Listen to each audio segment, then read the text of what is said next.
Hey, welcome to the Hank Cisco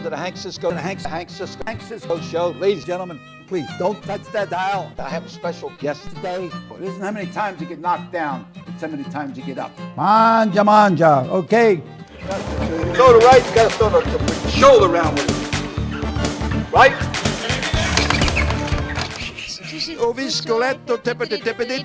Hey, okay, thank you, and God bless each and every one. Ladies and gentlemen, this is the Hank Cisco Show.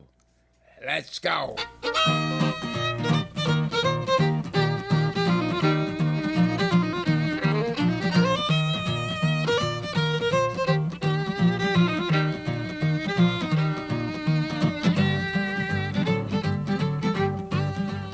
Ciao, Bella.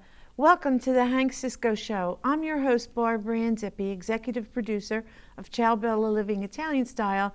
And in Hank Cisco tradition, we have a special guest with us today, and his name is Jules Shortt, and he's the owner of Geobella Caterers for love of family and food. Welcome, Jules. Thanks for having me.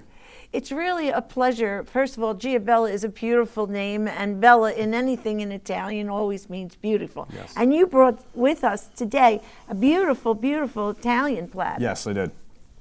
Now, there's a name for these kinds of things. So, traditionally just a charcuterie board. Charcuterie board. Yeah, charcuterie board, yes. But it's really served during the appetizer. Yes, they're grazing platters. They can be put out for appetizers, and I even have some clients that like it for dinner. For desserts as well. Desserts as well. Pairing different coffees, different liqueurs at the end of the meal with a little bit of cheese and meat goes a long way. Well, you know what's interesting about this? You can also make different varieties of meats and cheeses on here, right? Mm-hmm. And you can build it up. So over here today, I know you brought some Italian lunch meats. Over here we have a couple pepperonis. I have burrata right there. We have some salamis, some capricole, and then I have some sharp and prosciutto wrapped in soppressata and salami as well. Okay. I added we have some sharp provolone, some locatelli, different meat. Different fruits, a little bit of kiwi, and some grapes, and then always can't go wrong with some nuts, a few little mustard, and jam up front as well. So, and you know the touches that you put them right on the platter. It's springtime, yes, and everybody has little things happening at their house now. Mm. They could actually do this themselves. Oh, that's the best part of it, though. You can literally do it a few hours before an event or before you have guests over. Just keep it in the refrigerator, pull it out about 45 minutes before, because that's when the cheese tastes best itself. Leave it out, and you can just keep it out all night. And so, really, for olives or anything that they have at home, you can make a smorgasbord of a charcuterie board. There's no right or wrong way of doing it. Really, again, even my own family, we have more soft cheeses with some brie and Gouda than hard cheeses. You know what I mean? So whatever the client and their group likes, that's what they should put out. There's no right or wrong way of doing it. Well, it's always a nice thing to do with a glass of wine, yes, or an appetizer drink.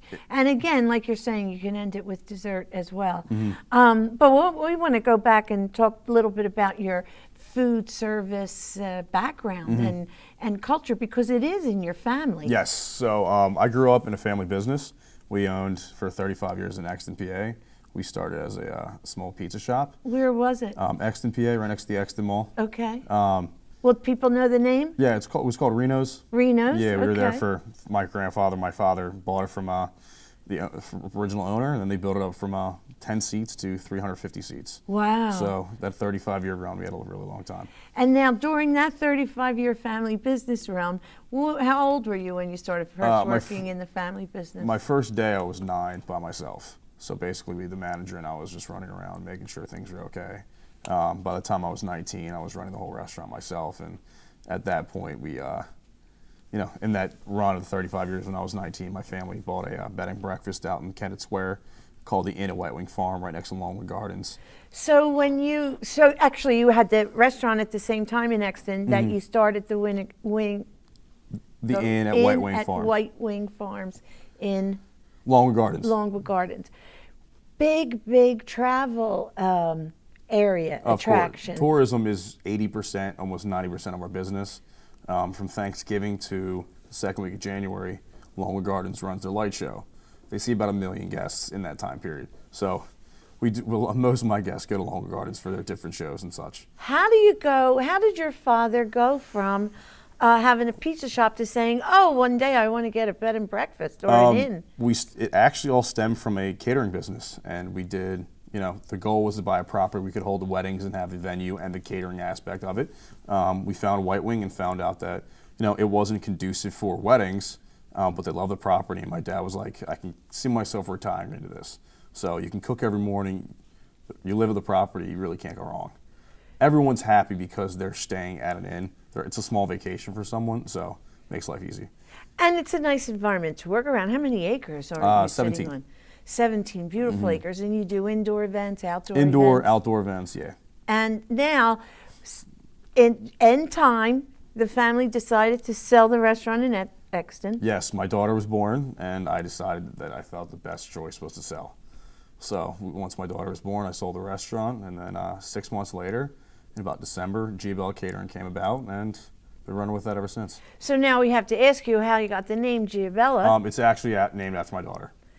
And Gia is her name. Gia Grace is her name, yeah. And she's actually going to have a new sibling soon. Yes. Anytime, actually. Anytime right now. Yeah. Trevor will be here soon, yeah. Oh, Trevor's going to make his debut. Yeah, Trevor will make his debut very soon, yes. Okay, well, that doesn't sound like an Italian name. No, my fiance was born in Cork, so she's Irish. Okay, so you each took a name for each child.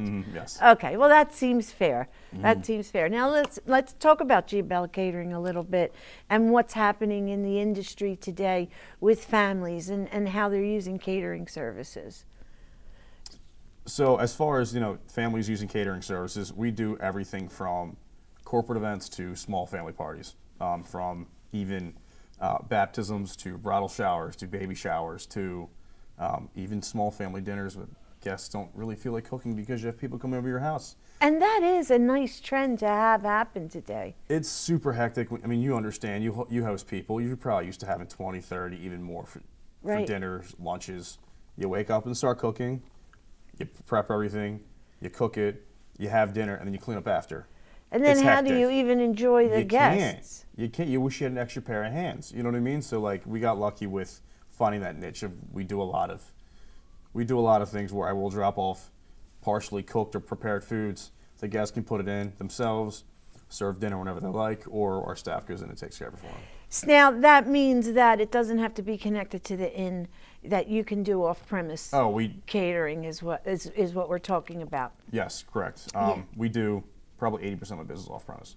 So when one of the nice things that you have in partnership with your wife, and she couldn't be with us today because she's getting ready for little Trevor to come into the world, she has a unique thing for your business that she counterbalances with Party Host Helpers. Yes, so Party Host Helpers, the connection and the relationship that we have with the company is fantastic.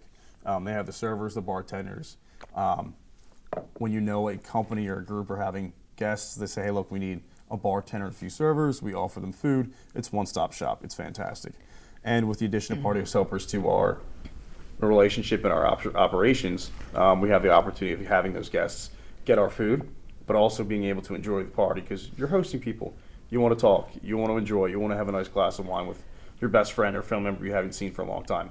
And having the guests come in or having the Party Host Helper staff come in and help with that, from cleanup, setup to even taking coats, makes life so much easier. It does. And springtime is party season time, goes into the summer and everything else. So, you always can use an extra set of hands. What's nice is where do you go to call that? Sometimes you have to go, say, is your neighbor's kids home from college or who can help, and it's not as professional as having somebody there representing just the host and hostess interest. Correct. And also sometimes having a family member or a friend, you feel bad telling them what to do because they're there to work with you. You know what I mean? So it is nice being able to hire an outside service, bring them in, and do a great job for you. Well, let's talk a little bit about the industry in general in Chester County, where you're located, is really the hub of tourism in the region. And you say that how many visitors came to Longwood? So Longwood, between just by Thanksgiving in the second week of January, 1 million. Just in that short period Yeah, in a short of period of time. Their light show is fantastic. If you ever seen it for Christmas, Yes, it's wonderful. It is. It is. And then you have all the Delaware museums in range to you, and Yes. Wyeth Museum. Wyeth, Mount Cuba, Winterthur, and Hagley have all done a fantastic job. All the old DuPont properties are all refurbished, beautiful gardens to walk around. And the inn at White Wing sits right in the middle of all that. So White Wing was actually part of the original property of the DuPont estate. Mr. Pippin was the accountant for the DuPonts, who actually owns who owned the original farm. And then we're the fourth owner in like 100 years. So Wow. our 17 acres is literally across the street of Longwood Gardens' backyard now. And what did the farm grow at one time? Do you know any of the history? I think some of the history was it was basically like a cattle farm. So Which is a big, yeah, cattle were big around cattle and horse, and then actually we have refurbished some of the actual old horse stalls. We did everything else to make them into B&B rooms now. So how many B&B rooms are there? We have 10 individual B&B rooms on the property. Everything's separate from the main house. Everyone has their own separate bathroom, entrance ways, kitchen's completely separate. So privacy is very key in my family, at least. We would never want to go to a B&B where like I open a door and I see the innkeeper's family enjoying, like that's not fair for the guests or the innkeepers themselves. So everything is separate. So. Well, that makes it for a nice experience. Yes. And you can accommodate travelers that are couples, 2 families? Oh, of course, yeah. Yeah, I mean, the biggest thing that we do right now, especially in the summer months, are weekend getaways, where we have a family with 20 or 30 that want to do like a small reunion, or there's a wedding in the area, it may be at Longwood, Winterthur, or Hagley, and they want a place to stay so everyone can kind of congregate, enjoy our pool. Make it like a small resort stay, but again, super close. Right. Now, what kind of community involvement? You seem to get a lot of interaction in the community too, and you do some nonprofit work as well. So some of the things you've been involved in? My latest thing was probably my fiance and her best friend run a nonprofit called Hotties for Humanity, where they raise money for. What's the name of it? It's called Hotties for Humanity. Hotties for Humanity. Yes, okay. we do. It's 3 best friends that found a need for something as far as raising money. So they'll host different fundraisers at local restaurants like the Gables, Brandywine Prime, Pescatories. We were out a few times, or we'll do it at individual homes now, like ourselves. And then Jen's partner also has events at their house. So between wine tastings and raffle tickets, we'll all send that all proceeds over to a new charity of their choice. Well, that's a nice thing that you do, because you do have offered a lot of help to local other charities too, with platters or gift certificates. Yes, gift cards, gift certificates. Anytime anyone needs anything, I'm more than willing to get my name out there and help someone out. So it certainly doesn't sound like you left the family business. It No. certainly sounds like your time is spent with the farm, with the inn. With the inn, yes. With the catering company. With your family. Yeah. So how do you find the balance, Jules, for people that are out there? Hospitality is a weekend and night type of business a lot of times. You have to just accept the fact that you don't have weekends and you make time when you have time. Everything's important. You know what I mean? But luckily now I'm mostly catering. My other side of the family takes care of the inn. I just do any kind of like corporate food needs that they have. I'm there all the time though, because my daughter loves my niece and nephew because her cousins, they live there, so we're there a lot. But the best way to getting understanding that family dynamic in a business is understanding roles and just accepting a lot of things. You know what I mean? Not everyone's right. You have to learn to communicate and respect each other's choices. So how long did it take you to learn that? Because your family's a combination of Italian and... We're Greek, Jewish, and Italian. Greek, Jewish, and Italian. Wow. So all 3. I didn't know you had the trio. Yeah, okay? yeah, it's all 3. So that's a tough culture mix when you're trying to communicate with your father. How do you, when you were first trying to do that, how did it all work out? I was a stubborn 18, 19, 20-year-old. I thought I knew everything. But luckily, I grew up in the business, not with my family owning it. So when an employee didn't show up, I got thrown back there. I managed it when I was 19, but I was also cooking until I was 27, 26. You know what I mean? So understanding the actual business and understanding what goes into it makes conversations and making decisions a lot easier because you can kind of combat back and forth and be supporting than just being like, I think my way's right. So did you ever have an aha moment with your dad where he even realized that your opinion was something that he hadn't considered before? Oh, definitely, yeah. I mean, definitely. I think it was more now that we're not under the same roof. Under the same roof, and our relationships has different specs, if that makes sense. You know what I mean? But seeing me build my business now at the rapid pace that we have, my dad's really proud, which is nice. You know what I mean? But actually, at the restaurant, we did 48 weddings when I was like 17. I ran probably 3/4 of those myself because my dad was going through a little bit of health issues with his mother. So I think once he realized that I could take care of that, my input was valid, and I was growing up in the business. So. Well, the one thing you didn't give up, though, Jules, and even though you've kept steady at it, was the educational aspect of the hospitality industry. Yes. So going through Malvern Prep and through St. Joe's program as a food marketing major, I'm still taking classes now, which is nice.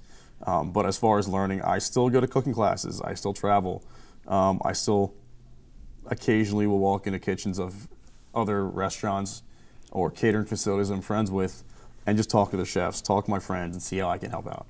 So. Well, when you talk about new trends today, because everybody's doing these boxed delivery, home food. Which is fantastic. Okay. I mean, they're all super affordable. I think the one that we do is Fresh Direct mostly in my house, which is. So you're a caterer, yeah. And you're doing the boxes delivered to your house? Of course, yeah.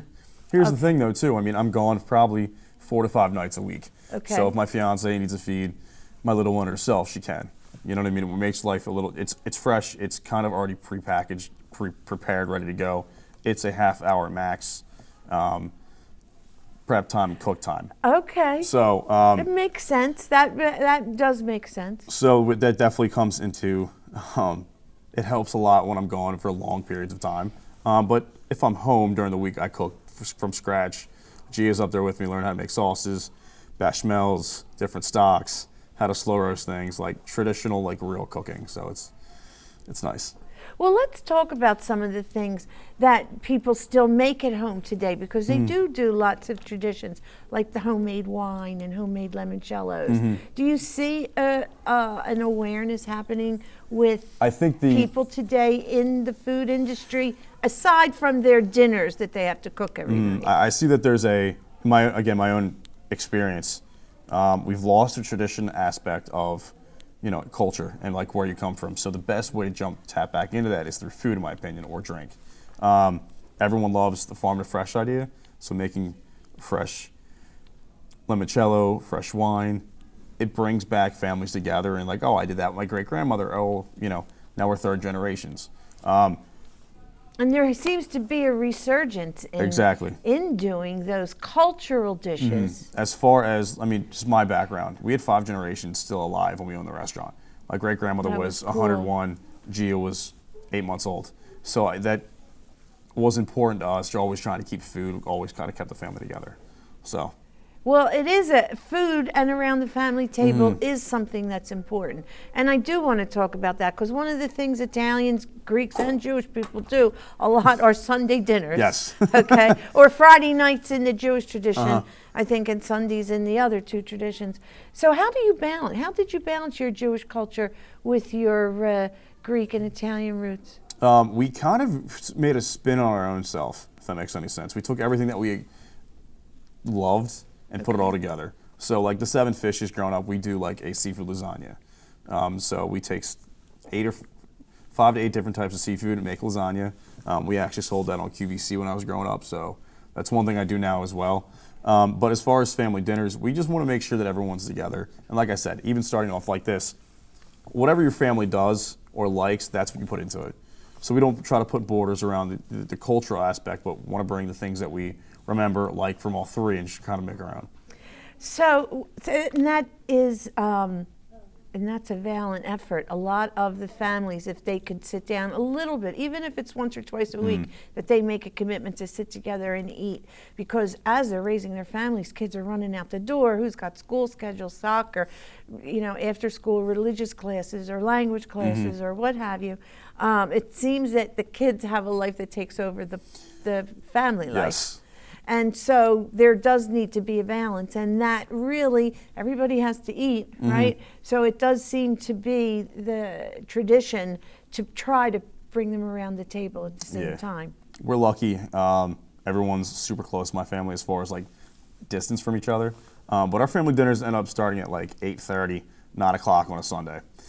At night, we're very late. So well, you're restaurant people too. Right, everyone running around having their own schedules, being in different areas. So, but a meal, when you sit down at a family table, a meal could easily last 2 hours. Easy. Of course, we're not asking our families to sit down at the table for 2 hours with their kids. Might make them a little nuts, but it ends up being my fiance, my sister, my great grandmother, or my daughter's my grandmother and my mom. Usually end up drinking coffee at like 11 o'clock on a Sunday, and that's kind of like. That ends dinner. And it's a great way to tell stories and to hear all those tales, which is another thing that we're involved in, especially where you live, is history and generations, and where your culture is the same thing. So the combination of that puts you in a family atmosphere all the time. So being culturally just Greek, Jewish, and Italian, growing up with a family business, my other thing I go by is family food's all I do. So with the slogan for Geobella Catering, love of family and food, it just kind of makes sense. It does. And so as far as foods go, give me some of your favorites. I have a few quick fire questions for you. Your favorite Italian dish? I am a boring man. I love a good veal parm if it's done correctly. Okay. When you go to an Italian restaurant, what's the one dish that you order the most frequently to judge the quality of the Italian restaurant? Chicken parm.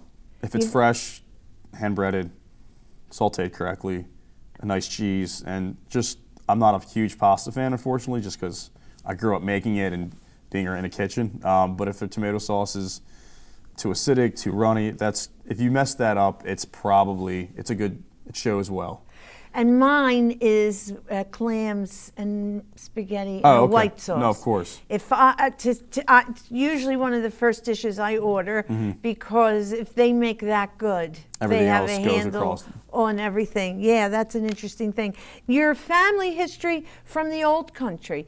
Have you gotten a sense of where your roots are? My great-grandmother was from Capri. What a wonderful island. Yes. But as far as my family history, unfortunately, we are all pretty much local. You know what I mean? So that's a good thing. We live in a local land of history. You're in the middle of the Battle of the Brandywine. Yeah. So I unfortunately, my family was super small. My great grandmother died or passed when she was 101. I did not get a chance to meet any of her brothers and sisters. She was one of 15. Wow. And she was the one from Capri? Yes. And well, sure enough, if you venture over to Capri one day, with that many relatives there, you will definitely trip over somebody. I believe so, yeah. And have you been there yet? I've been to Florence once, yes. Okay, but the Isle of Capri, I have been there, and that's magical. That's on our list. It is. It should be, absolutely. Actually, who was the celebrity that got married on the Isle of Capri? Juliana Rancic. Oh, nice. That's where she chose to have her family. And her family are immigrants from, actually she grew up in Italy too, I think. Nice, okay. So it's a wonderful place. Hint, hint, for when you turn your fiance into a bride. Yeah. You know? Now, how about your favorite Italian movie? Oh, wow. Now you're beating me up. I'm not a big pop culture. How about actor? Who do you, Brando. Well, that's a good choice. Yeah, that's an excellent huge Brando choice. fan.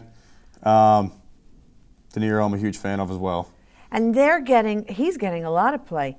Al Pacino and Robert De Niro and Ray Romano. Yeah. Can imagine working with those legends all in Who the same thought? film. I No. know. So there's a lot of resurgence of Italian actors in so many different roles. No, of course. And I think Pacino just started his first-time TV career. I think so, yeah. So it's cool, like, people can watch him on the screen every week, and they're legends. They've done a great job, without a doubt, from a long time. They've had a lot of great movies together. So that's so you have a lot of great movies in your future. Now, another Italian quickfire, sauce versus gravy. From a professional standpoint, what do you think the difference is? What do you call it anyway? I call it sauce because I grew up in a restaurant. Okay. You know what I mean? So, culturally, I had multiple employees from different countries, different areas. You know what I mean? So, like, I call it sauce. Okay. You know, I know in South Philly it's called gravy, but my grandmother always called it sauce to me. Okay. Gravy was brown.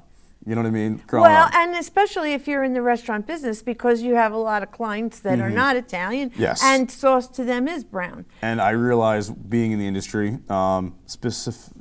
understanding what a client wants and what they mean are two different things. Right. So when they say a marinara sauce or tomato sauce, we know they're different, but the client themselves might not. Gravy and sauce, completely different. Right. You know? And in a sense, a lot of the people that have been answering that question, gravy seems to be the more hearty one with the meats involved, and the meatballs and the spare ribs and pieces of sausage. Whereas the sauce tends to be more of a marinara and less of a meat base. And then we could go into all the other kind of sauces that are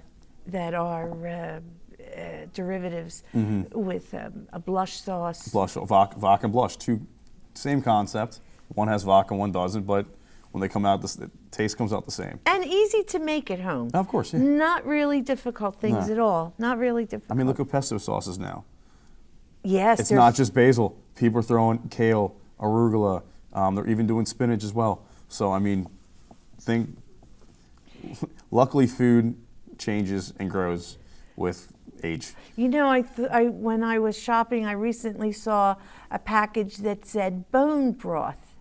And I thought, isn't that interesting? Because I remember when my grandmother would go to the butcher shop and say, give me a thing of bones. And the bones were the cheapest thing to buy, right? So you can make bones in gravy, you can make bones in soup, and bones were what the butchers threw over. Now they sell the bones in the refrigerated section for you to work with. Yeah. And they're making selling bone soup at a higher price that we could all be making in our kitchens. Yes.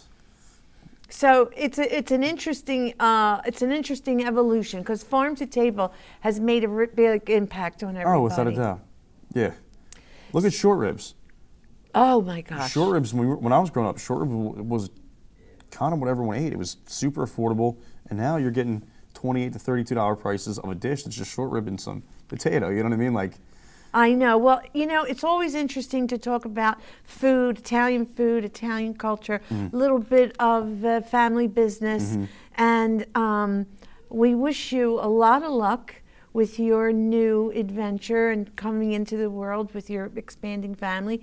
Geobella Catering, if any of our friends are near Longwood Gardens that are listening, or out into any of the tourist attractions that area, look for the Inn at White Wing Look for the Inn at White Wing Farm. Yep. And also you might run across Geobella Catering anytime you're looking for some help with some of your future events. For now, until we meet again, I'm Barbara Zippi. Ciao Bella.